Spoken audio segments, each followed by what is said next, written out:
Meanwhile, we are looking at China. As always, it is accusing the United States now of hacking the Wuhan earthquake center. A foreign ministry spokesperson now vowing to, quote, do what is necessary to safeguard cybersecurity. China also claiming that the U.S. is engaged in malicious cyber activities in other countries, claiming U.S. accusations of Chinese hacking are, quote, textbook double standards and political manipulation. Joining me right now is Atlas Organization founder and the author of The Decisive Decade, Jonathan D.T. back with us. Jonathan, always a pleasure. Good to see you. And we know that just over the last couple of weeks, Chinese hackers hacked into the State Department, the Commerce Department, in fact, breached important data just as Anthony Blinken was traveling to China. What is your reaction to China trying to attack America over cyber attacks?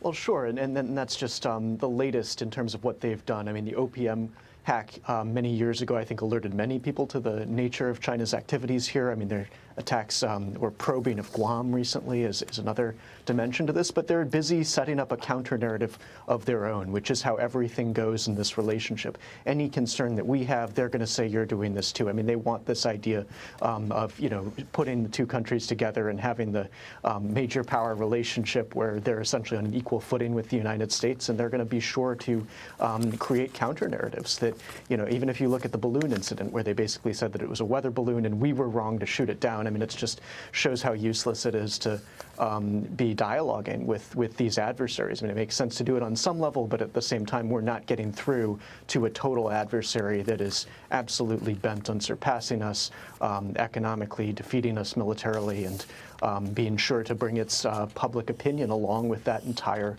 effort. So, and this was all essentially reported in the China Daily, the Global Times, the usual Communist Party mouthpieces. So I think it's really a process of trying to say, look, we're not going to accept any of your credible evidence on all the bad things we've been doing. Yeah, but at the same time, this White House keeps sending people begging for communication and relationship. The White House, again, yesterday said that President Biden will plan to speak to Xi Jinping sometime soon.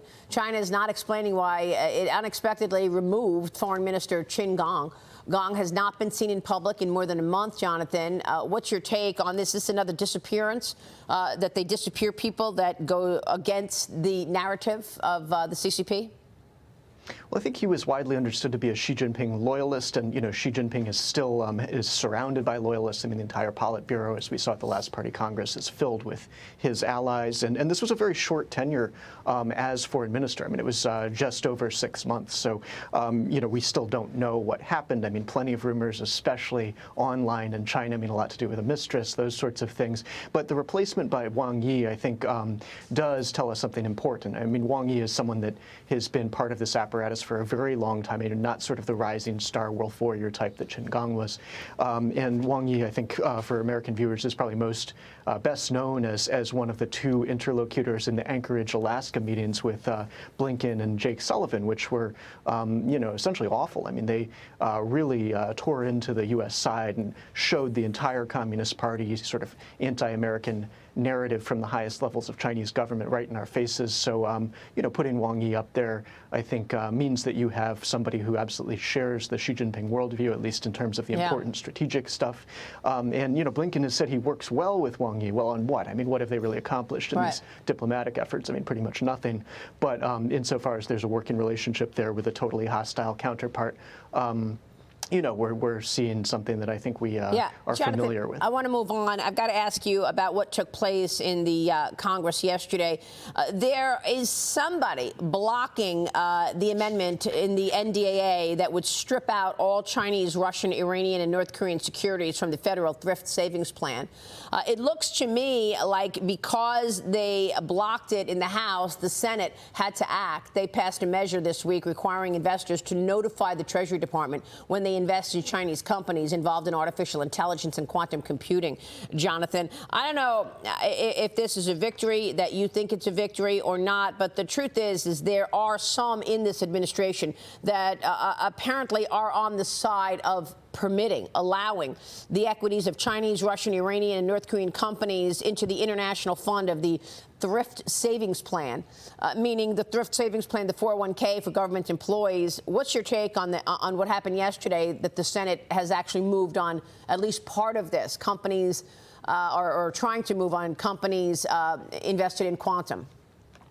Well, look, yeah, exactly. The new, addition to the NDAA, which will pass, and is very important. I mean, showing that we are getting, I think, some alignment between our export controls and our investment, and that's an important step. I mean, if you look at it holistically, my understanding of this is about export-controlled technology, so not just quantum, but AI, hypersonics, large capacity batteries, semiconductors. That's what appears to be going on here. So that means that we're starting to get our arms around the technology side of the competition. I mean, that's important. That's only one dimension. We're not going to win this competition based on technology alone, but we do need to slow them down in that area. I mean, it would be completely crazy to be funding this adversary state, as we're, continually and willfully doing, and don't seem to be slowing down too much. But we're starting to, I think, put together the architecture of coordination between Commerce, Treasury, the fact that we have defined, in some sense, the industries and technologies that matter here. I think it's